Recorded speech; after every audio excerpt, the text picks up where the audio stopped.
प्रथम अध्याय। प्रथम चरित्र के ब्रह्मा, ऋषि, महाकाली, देवता, गायत्री, छंद, नंदा, शक्ति, रक्तदंतिका, बीज, अग्नि, तत्व और ऋग्वेद स्वरूप है।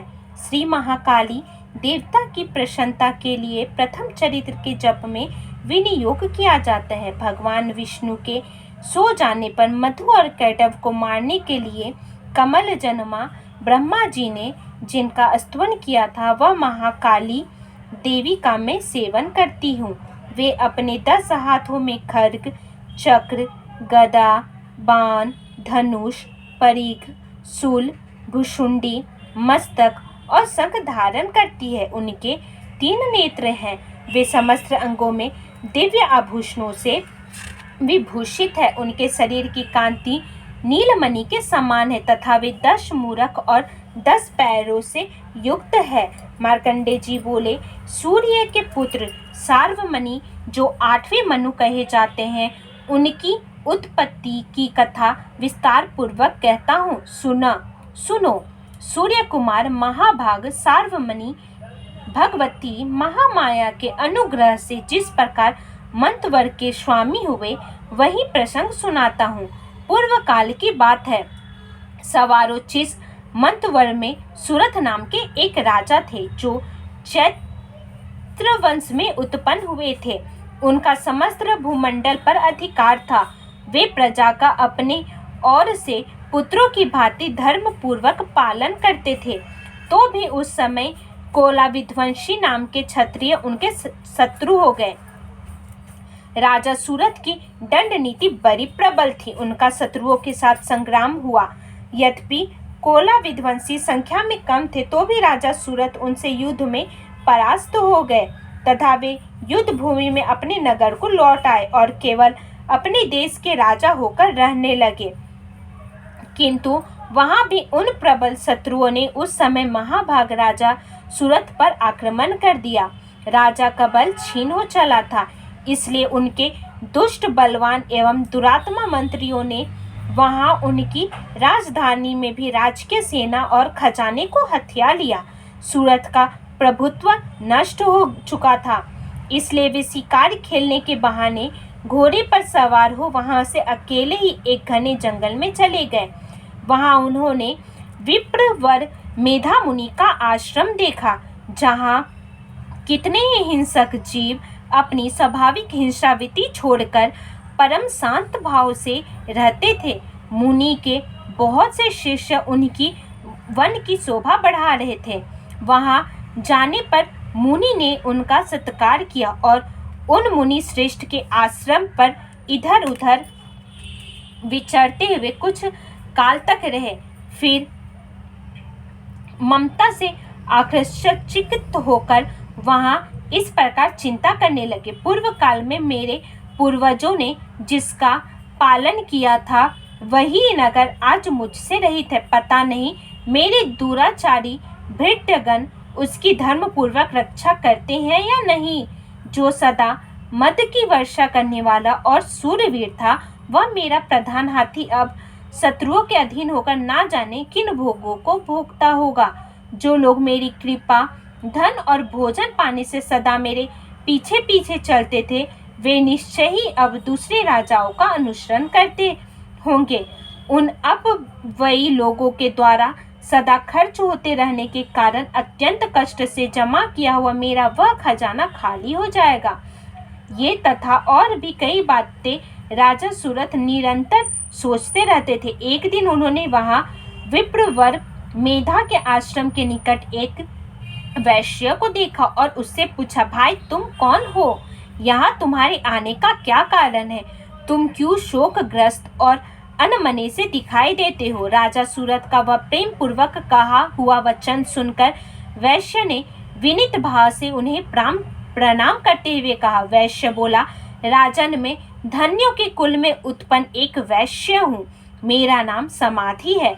मेरे दुष्ट स्त्री पुत्रों ने धन के लोभ से मुझे घर से बाहर निकाल दिया और मैं इस समय धन, स्त्री और पुत्रों से वंचित हूँ। मेरे विश्वसनीय बंधुओं ने मेरा ही धन लेकर मुझे दूर कर दिया है, इसलिए दुखी होकर मैं वन में चला आया हूँ।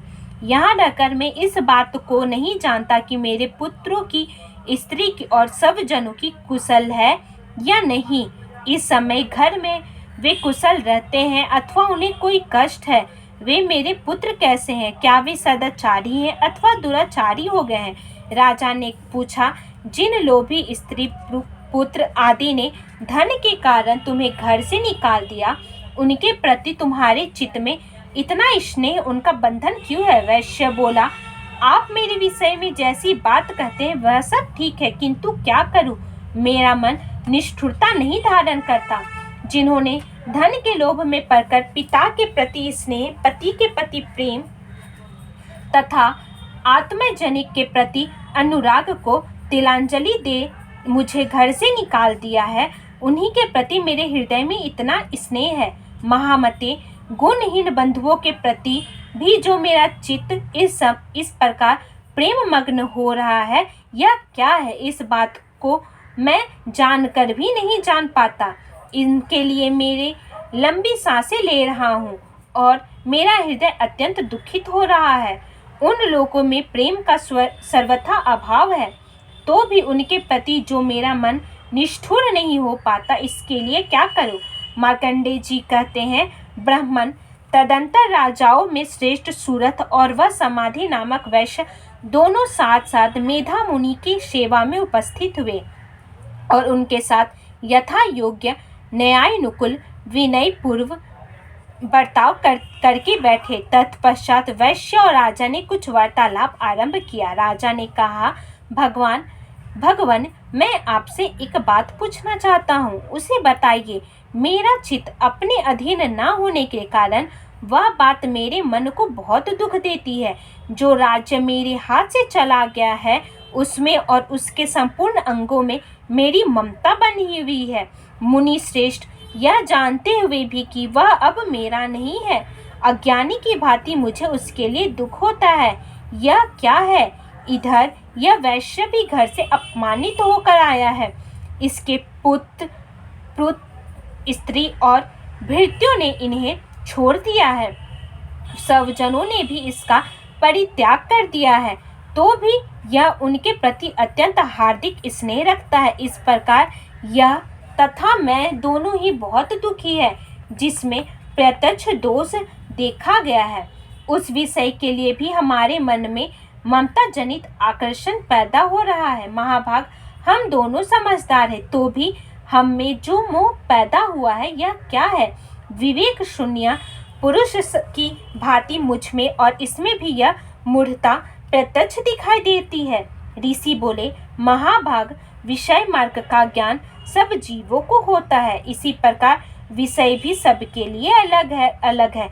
कुछ प्राणी दिन में नहीं देखते और दूसरे रात में ही नहीं देखते, तथा कुछ जीव ऐसे हैं जो दिन और रात्रि में भी बराबर ही देखते हैं। यह ठीक है कि मनुष्य समझदार होते हैं, किंतु केवल वे ही नहीं, ऐसे नहीं होते। पशु, पक्षी और मृग आदि सभी प्राणी समझदार होते हैं।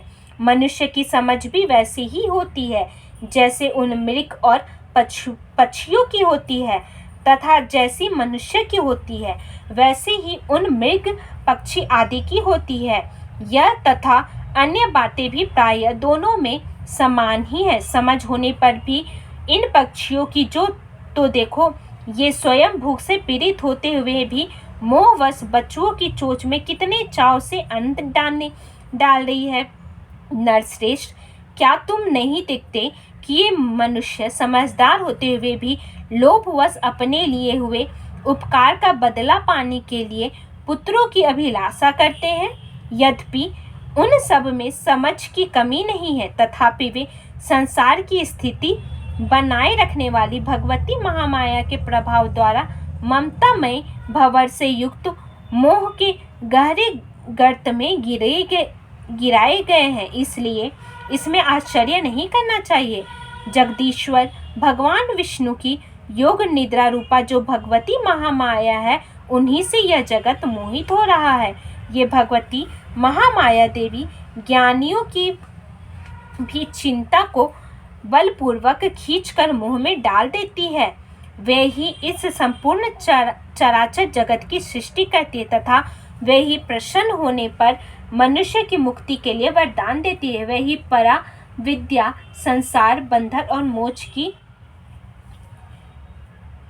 हेतुभूता सनातनी देवी तथा संपूर्ण ईश्वरों की भी अधीश्वरी है। राजा ने पूछा, भगवान, जिन्हें आप महामाया कहते वे देवी कौन है? ब्राह्मण, उनका आविर्भाव कैसा हुआ तथा उनके चरित्र कौन कौन है? ब्रह्मवेताओं में श्रेष्ठ महर्षि उन देवी का जैसा प्रभाव हो, जैसा स्वरूप हो और जिस प्रकार प्रादुर्भाव हुआ हो, वह सब मैं आपके मुख से सुनना चाहता हूँ। ऋषि बोले, राजन, वास्तव में तो मैं देवी नित्य स्वरूपा ही है। संपूर्ण जगत की उन्हीं का रूप है तथा उन्होंने समस्त विश्व को व्याप्त कर रखा है। तथापि उनका प्राकट्य अनेक प्रकार से होता है, वह मुझसे सुनो। यद्यपि वे नित्य और अजन्मा है, तथापि जब देवताओं का कार्य सिद्ध करने के लिए प्रकट होती है, उस समय लोक में उत्पन्न हुई कहलाती है। कल्प के अंत में जब संपूर्ण जगत एक कर्म में निमग्न हो रहा था और सबके प्रभु भगवान विष्णु शेषनाग की सैया बिछाकर योग निद्रा का आश्रय ले सो रहे थे, उस समय उनके कानों के मैल से दो भयंकर असुर उत्पन्न हुआ जो मधु और कैटव के नाम से विख्यात थे। वे दोनों ब्रह्मा जी का वध करने को तैयार हो गए। भगवान विष्णु की नाभि कमल में विराजमान प्रजापति ब्रह्मा जी ने जब उन दोनों भयानक असुरों को अपने पास आया और भगवान को सोया हुआ देख जब एकाग्रचित होकर उन्हें भगवान विष्णु को जगाने के लिए उनके नेत्रों में निवास करने वाली योग निद्रा का स्तवन आरंभ किया, जो इस विश्व की अधीश्वरी, जगत को धारण करने वाली, संसार का पालन और संहार करने वाली तथा तेज स्वरूप भगवान विष्णु की अनुपम शक्ति है, उन्हीं भगवती निद्रा देवी की भगवान ब्रह्मा स्तुति करने लगे। ब्रह्मा जी बोले, देवी तुम्हारी स्वाहा, तू ही स्वधा और तू ही वस्त्रकार हो। स्वर भी तुम्हारे ही स्वरूप है। तुम ही जीवन दायिनी सुधा हो। नित्य अक्षर प्रणव में अकार, उकार, मकार इन तीन मात्राओं के स्वरूप में तुम ही स्थित हो तथा इन तीन मात्राओं के अतिरिक्त जो बिंदु रूपा नित्य अर्ध मात्रा है, जिसका विशेष रूप से उच्चारण नहीं किया जा सकता, वह भी तुम ही हो। देवी, तुम ही संध्या, सावित्री तथा परम जननी हो। देवी, तुम ही इस विश्व ब्रह्मांड को धारण करती हो। तुमसे ही इस जगत की सृष्टि होती है, तुम ही से इसका पालन होता है और सदा तुम ही कल्प के अंत में सबको अपना ग्रास बना लेती हो। जगन्मयी देवी, इस जगत की उत्पत्ति के समय तुम सृष्टि रूपा हो, पालन काल में स्थिति रूपा हो तथा कल्याणार्थ के समय संहार रूप धारण करने वाली हो। तुम ही महाविद्या, महामाया, महामेधा, महास्मृति, महामोह रूपा, महादेवी और महासुरी हो। तुम ही तीनों गुणों के उत्पन्न करने वाली सबकी प्रकृति हो। भयंकर काल रात्रि, महारात्रि और मोहरात्रि भी तुम ही हो। तुम ही श्री, तुम ही ईश्वरी, तुम ही और तुम ही बुद्ध स्वरूपा बुद्धि हो। लज्जा, पुष्टि, तुष्टि, शांति और क्षमा भी तुम ही हो। तुम खड्ग धारणी, शुल्क धारणी, घोर रूपा तथा गदा, चक्र, शंख और धनुष धारण करने वाली हो।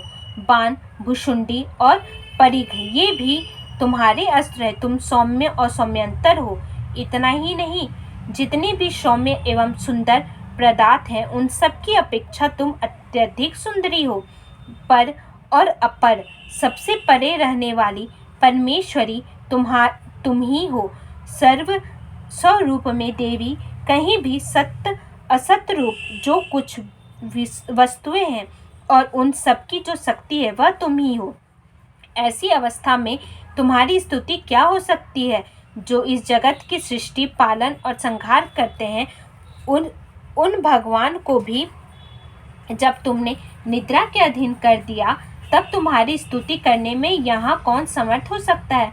मुझको, भगवान शंकर को तथा भगवान विष्णु को भी तुमने ही शरीर धारण कराया है, अतः तुम्हारी स्तुति करने की शक्ति किसमें है देवी? तुम जो अपने इन उदार प्रभावों से ही प्रशंसित हो, ये जो दोनों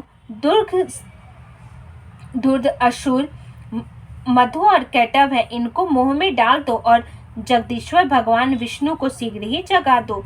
साथ ही इनके भीतर इन दोनों महान असुरों की मार डालने की बुद्धि उत्पन्न कर दो। ऋषि कहते हैं, राजन, जब ब्रह्मा जी ने वहां मधु और कैटव को मारने के लिए उद्देश्य से भगवान विष्णु को जगाने के लिए तमोगुण की अधिशास्त्री देवी योग निद्रा की इस प्रकार स्तुति की, तब वे भगवान के नेत्र, मुख, नासिका, बाहु, हृदय और वक्ष स्थल में निकलकर अव्यक्त जन्मा ब्रह्मा जी के दृष्टि के समक्ष खड़ी हो गई। योग निद्रा से मुक्त होने पर जगत के स्वामी भगवान जनार्दन उस 51 वन में 91 के जल में शेषनाग की सैया से जाग उठे। फिर उन्होंने उन दोनों असुरों को देखा। वे दुरात्मा मधु और कैटव अत्यंत बलवान तथा पराक्रमी थे और क्रोध से लाल आंखें किए ब्रह्मा जी को खा जाने के लिए उद्योग कर रहे थे। तब भगवान श्री हरि ने उठकर उन दोनों के साथ 5000 वर्षों तक केवल बाहु युद्ध किया। वे दोनों ही अत्यंत बल के कारण उन्मत्त हो रहे थे। इधर महामाया ने भी उन्हें मुंह में डाल रखा था, इसलिए वे भगवान विष्णु से कहने लगे, हम तुम्हारी वीरता से संतुष्ट हैं, तुम हम लोगों से कोई वर मांगो। श्री भगवान बोले, यदि तुम दोनों मुझ पर प्रसन्न हो तो अब मेरे हाथ से मारे जाओ, बस इतना सही मैंने वर मांगा है, यहाँ दूसरे किसी वर से क्या लेना है। ऋषि कहते हैं, इस प्रकार धोखे में आ जाने पर जब उन्होंने संपूर्ण जगत में जल ही जल देखा, तब कमल नयन भगवान से कहा, जहाँ पृथ्वी जल में डूबी हुई ना हो, जहाँ सूखा स्थान हो, वही हमारा वध करो। ऋषि कहते हैं, तब तथास्तु कहकर शंख, चक्र और गदा धारण करने वाला भगवान ने उन दोनों के मस्तक अपनी जांघ पर रखकर चक्र से काट डाले। इस प्रकार ये देवी महात्मा ब्रह्मा जी की स्तुति करने पर स्वयं प्रकट हुई थी। अब पुनः तुमसे उनके प्रभाव का वर्णन करता हूँ, सुनो। इस प्रकार श्री मार्कंडेय जी पुराण में सार्वमणिक मंत्रवयी कथा के अंतर्गत देवी महात्म्य में मधु कैटव वध नामक पहला अध्याय पूरा हुआ।